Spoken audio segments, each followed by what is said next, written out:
दोस्तों, जापान एक ऐसा देश है जो हमारे भारत से 6000 किलोमीटर दूर मौजूद है और अपनी एडवांस टेक्नोलॉजी और आवाज की रफ्तार से भी तेज चलने वाली बुलेट ट्रेन के लिए दुनिया भर में जाना जाता है। जापान और भारत के कल्चर में काफी बड़ा अंतर है और इन दोनों ही कंट्री में रहने वाले लोगों के रहन सहन भी काफी ज्यादा अलग है और ये अंतर आप साफ साफ भारत और जापान के घरों में भी देख सकते हो, वो चाहे वह घरों को बनाने का तरीका हो या फिर उसमें प्रयोग किया जाने वाला फर्नीचर। भारत और जापान के घरों में काफी बड़ा अंतर देखने को मिलता है। जापान के लोगों को टेक्नोलॉजी से इतना प्यार है कि वे अपने घर में भी कई तरह के सेंसर और डिवाइस का प्रयोग करते हैं। और भैया यकीन मानिए कि जापान के घरों में प्रयोग होने वाली कई चीजें तो ऐसी हैं जिनके बारे में सुनकर आप हैरान रहने वाले हैं। तो आज के इस वीडियो में हम भारत और जापान के घरों का अंतर आपको बताएंगे। हेलो एंड नमस्कार दोस्तों, मैं हूं आपका दोस्त सुरेश सांचोरी और आप देख रहे हैं मिस्ट्री टेलीविजन यूट्यूब चैनल। दोस्तों, जापान के साधारण घरों में भी आपको कई ऐसी चीजें देखने को मिल जाएगी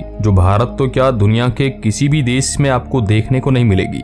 नंबर 1, स्लाइडिंग डोर। दोस्तों, जहां भारत और दुनिया के ज्यादातर देशों में आपको इनवर्ड और आउटवर्ड खुलने वाले डोर देखने को मिलते हैं, वहीं जापान के ज्यादातर घरों में आपको स्लाइडिंग डोर ही मिलेंगे और ये कल्चर काफी ज्यादा पुराना है, जिसका कारण ये बताया जाता है कि इनवर्ड और आउटवर्ड खुलने वाले डोर काफी ज्यादा जगह घेरते हैं, जो कि जापानीज लोगों को पसंद नहीं है। इसके अलावा जापानीज लोगों का ये भी मानना है कि स्लाइडिंग डोर के कारण कमरे काफी बड़े और खुले लगते हैं। पर भैया ऐसा नहीं है कि जापान में हर जगह पर स्लाइडिंग डोर ही मिलेंगे। ये ज्यादातर कमरों में प्रयोग किए जाते हैं, जबकि ज्यादातर मेन दरवाजे जो है वो इनवर्ड और आउटवर्ड ही होते हैं। नंबर 2, लकड़ियों के घर। जहां भारत के घरों को सीमेंट और ईंट पत्थरों से बनाया जाता है, वहीं भैया जापान के ज्यादातर घर अलग अलग तरह के लकड़ी से बने होते हैं, जिनके फ्लोर से लेकर सभी दीवारें लकड़ी से बनी होती है और कई बार फ्लोर पर खास तरह के कपड़े से बना मैट लगाया जाता है, जो फ्लोर की खूबसूरती को काफी ज्यादा बढ़ा देता है। जापानी घरों के लकड़ी से बने होने का मतलब ये नहीं है कि यह मजबूती में और दिखने में किसी भी तरह से सीमेंट और ईंट के घरों से कम हो। ये घर लकड़ी से बने होने के बावजूद भी काफी मजबूत होते हैं और कई 100 साल पुराने लकड़ी से बने कई मंदिर और घर आज भी जापान में सही सलामत खड़े हैं, जिनका आर्किटेक्चर भी काफी ज्यादा खूबसूरत है, जिन्हें देखने दूर दूर से दुनिया भर के लोग जापान जाते हैं। वैसे लकड़ियों से वेस्टर्न कंट्रीज में भी घरों को बनाया जाता है। इसका कारण यह है कि इन देशों का टेम्परेचर लकड़ियों के लिए काफी ज्यादा सही होता है और वहाँ भारत की तुलना में दीमक जो लगता है लकड़ी पर, उसकी समस्या कम होती है। वैसे भारत के साउथ के कुछ राज्यों का तापमान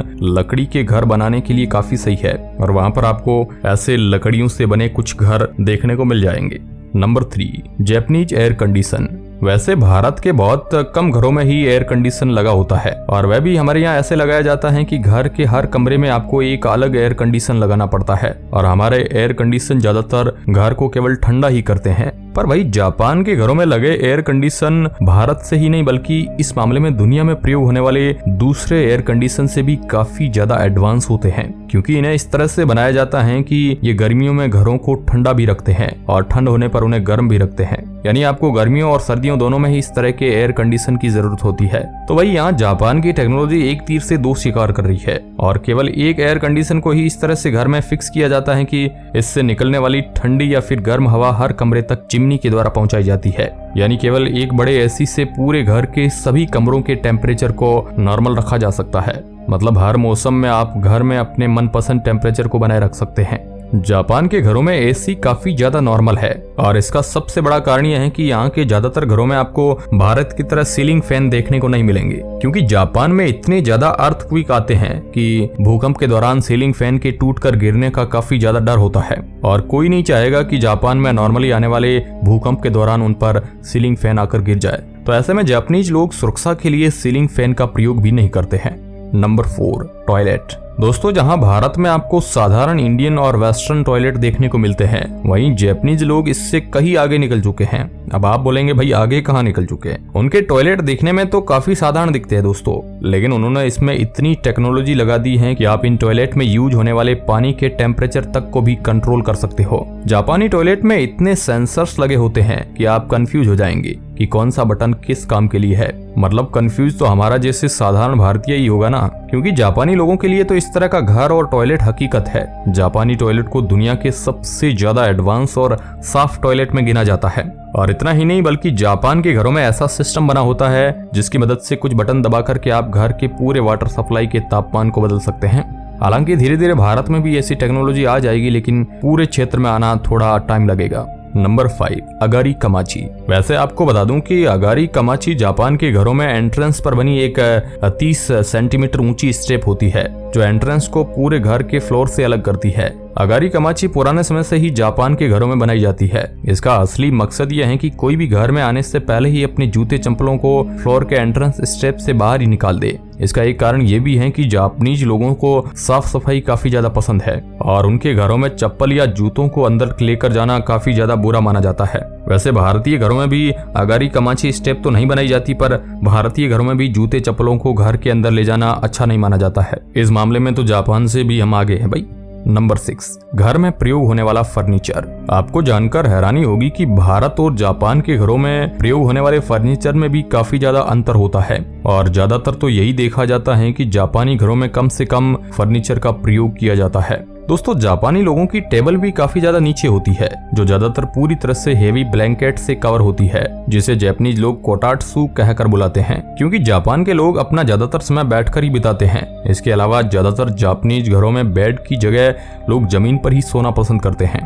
नंबर 7, डोरबेल। जापानी लोगों ने लगभग दोस्तों अपने घर में हर चीजों में टेक्नोलॉजी को घुसा रखा है और डोरबेल भी इन्हीं चीजों में से एक है। जहां भारत की डोरबेल को बजाने पर आपको घर में कई तरह की चिड़ियों की आवाज या फिर कोई गीत सुनाई देते हैं, वहीं जापानीज डोरबेल काफी एडवांस है, जिसके अंदर कमरे से लेकर माइक्रोफोन और स्पीकर तक लगाया जाता है, जो सिक्योरिटी के लिए काफी ज्यादा अच्छा है। उसकी मदद से जापानीज अपने घर के बाहर आने वाले किसी भी इंसान को देख सकते हैं और उससे डायरेक्ट बात कर सकते हैं और ज्यादातर सभी जापानीज घरों में इसी तरह की डोरबेल प्रयोग की जाती है। Number 8, store room. दोस्तों, लगभग हर भारतीय घरों में एक ऐसा छोटा स्टोर रूम बनाया जाता है जहां पर हम अपने घर के टूटे हुए या फिर पुराने सामान और चीजें हैं उनको रखते हैं। लेकिन भाई जापान के घरों में आपको शायद ही किसी तरह का स्टोर रूम देखने को मिलेगा। जापानी घरों में स्टोर रूम को ज्यादा पसंद नहीं किया जाता है, इसलिए ज्यादातर जापानी अपने घरों के बाहर ही स्टोर रूम बनाना पसंद करते हैं या फिर काफी छोटे स्टोर रूम वहां पर बनाते हैं, जो ज्यादातर घरों में ऐसी जगह पर होते हैं जहां पर किसी की नजर नहीं जाती, जैसे सीढ़ियों के नीचे, इस प्रकार की जगह पर। Number 9, Japanese kitchen. दोस्तों, जापानीज किचन आपको ऑर्गेनाइज्ड मिलेंगे, जिसमें ओवन जापानीज किचन का सबसे इम्पोर्टेंट पार्ट होता है। इसके अलावा इनमें भी कई तरह के सेंसर्स लगाए जाते हैं जो किचन के टेम्परेचर को लगातार मॉनिटर करते रहते हैं, और फायर फाइटिंग सिस्टम का होना जापानीज किचन में काफी आम बात है ताकि किसी दुर्घटना से बचा जा सके। इसके अलावा ज्यादातर जापानीज किचन में गैस सिलेंडर प्रयोग नहीं किए जाते हैं, क्योंकि वहां पर अंडरग्राउंड पाइप से गैस पहुंचती है। ये भी सेफ्टी के लिए काफी ज्यादा अच्छा साबित होता है। वहीं अगर भारत के किचन की बात की जाए तो भारत में ऐसा कुछ काफी कम देखने को मिलता है। वैसे भारत के कई शहरों में भी अंडरग्राउंड गैस पाइप लगे हैं, जिनसे वहां के घरों में गैस पहुंचाई जाती है, लेकिन अभी भी भारत के मेजॉरिटी शहरों में इस तरह की सुविधा नहीं है। नंबर 10, घर के आखिरी में लिविंग रूम। ज्यादातर जापानीज घरों में यही देखा जाता है कि जापान के घरों में बनाए जाने वाले लिविंग रूम को घर के अंत में बनाया जाता है। अब इसका कारण तो पता नहीं है, पर भारत में ज्यादातर लिविंग रूम को शुरुआत में ही बनाया जाता है। वैसे जाने से पहले आपको जापान के बारे में एक खास बात बता दूं कि इतना एडवांस कंट्री होने के बाद भी जापान में भारत की ही तरह इलेक्ट्रिसिटी वायर अंडरग्राउंड ना होकर बाहर ही होते हैं, जिसके कारण आपको जापान की गलियों में भी काफी ज्यादा इलेक्ट्रिसिटी वायर के खंभे और वायर देखने को मिल जाएंगे, बिल्कुल भारत की ही तरह। इसका कारण है जापान में काफी ज्यादा आने वाले अर्थक्वेक्स को माना जाता है। तो ये कुछ खास चीजें हैं जो जापानी घरों को भारतीय घरों से काफी अलग बनाती है। आपको इनमें से किसके बारे में जानकर हैरानी हुई, कमेंट में हमें जरूर दीजिएगा। और भाई एक बात मैं भारतीय जुगाड़ियों के लिए कहना चाहता हूँ कि वो भी किसी जापान के बड़े आर्किटेक्चर से कम नहीं है, क्योंकि उनके जुगाड़ देखकर जापान भी कभी कभी हिल जाता है। तो आज के लिए बस इतना ही, मिलते हैं नई वीडियो में। धन्यवाद।